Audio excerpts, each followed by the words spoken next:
चिंतामणी नगर येथील रेल्वे उड्डाण पुलाचे काम 15 ऑगस्ट पूर्वी पूर्ण करा. पालकमंत्री डॉक्टर सुरेश खाडे यांची सूचना. आमदार गाडगीळ यांच्या पुढाकाराने आयोजित आढावा बैठकीचा परिणाम. चिंतामणी नगर माधवनगर रोड येथे उभारण्यात येत असलेल्या रेल्वे उड्डाण पुलाचे काम गेले काही महिने रेंगाळले आहे, परंतु आता त्या कामाला गती मिळेल असे दिसते. आमदार सुधीरदादा गाडगीळ यांच्या पुढाकारामुळे या संदर्भात शनिवारी आढावा बैठक झाली.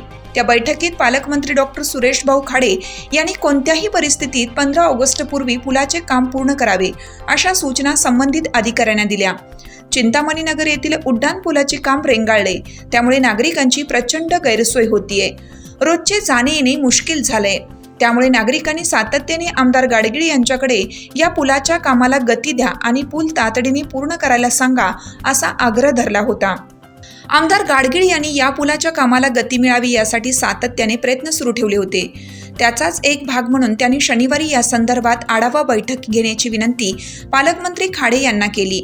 त्यानुसार डॉक्टर खाडे यांच्या अध्यक्षतेखाली आढावा बैठक झाली. त्यामध्ये पुलाचे काम रेंगाळण्याची कारणे, निधीची उपलब्धता इत्यादी विषयांवर सविस्तर चर्चा झाली. जिल्हा नियोजन मंडळाच्या बैठकीनंतर झालेल्या या आढावा बैठकीस आमदार गाडगीळ, जिल्हाधिकारी डॉक्टर राजा दयानिधी, महापालिका आयुक्त शुभम गुप्ता, माजी राज्यमंत्री सदाभाऊ खोत, प्रभारी निवासी उपजिल्हाधिकारी आशिष बारकुल, सार्वजनिक बांधकाम विभागाचे कार्यकारी अभियंता क्रांतिकुमार मिरजकर, रेल्वेचे कार्यकारी अभियंता शिंदे, ठेकेदार रोहन पाटील यांच्यासह व्यापारी, परिसरातील सामाजिक कार्यकर्ते व नागरिक उपस्थित होते. पालकमंत्री डॉक्टर खाडे यांनी या बैठकीत पुलाचे काम संतगतीने होत असल्यामुळे या भागातील नागरिकांची अत्यंत गैरसोय होत असल्याचे सांगितले. तसेच वाहतुकीचीही मोठ्या प्रमाणात समस्या निर्माण झाल्याचेही त्यांनी निदर्शनास आणलं. त्यामुळे या पुलाचे काम संबंधित यंत्रणेने 15 ऑगस्ट पूर्वी पूर्ण करावे.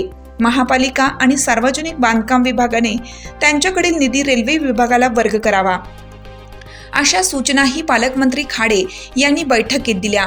आमदार गाडगीळ यांनी या बैठकीत पुलाचे काम तातडीने व्हावे अशी आग्रही भूमिका घेतली. ते म्हणाले, या पुलाचे काम रेंगाळल्यामुळे सांगली माधवनगर, बुधगाव, बिसूर तसेच सांगली तासगाव, सांगली विटा या रस्त्यावरून ये-जा करणाऱ्या प्रवाशांना अतोनात त्रास होतोय. या पुलाच्या अलीकडे, पलीकडे आणि परिसरात राहणाऱ्या नागरिकांचेही हाल होत आहेत.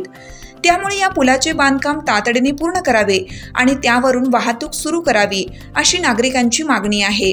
त्यामुळे रेल्वे आणि सार्वजनिक बांधकाम विभागाने आता अजिबात चालढकल न करता या पुलाचे काम तातडीने पूर्ण करावे.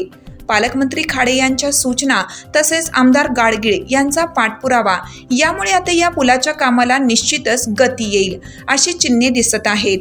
हिरकणी न्यूज करिता शरद गाडे, सांगली. चालू घडामोडींचे अपडेट्स जाणून घेण्यासाठी आपल्या हिरकणी न्यूज चॅनलला सबस्क्राईब जरूर करा. लाईक करा, कमेंट करा आणि शेअर करा. बेल आयकॉनवर प्रेस करा आणि नोटिफिकेशन्स मिळवा.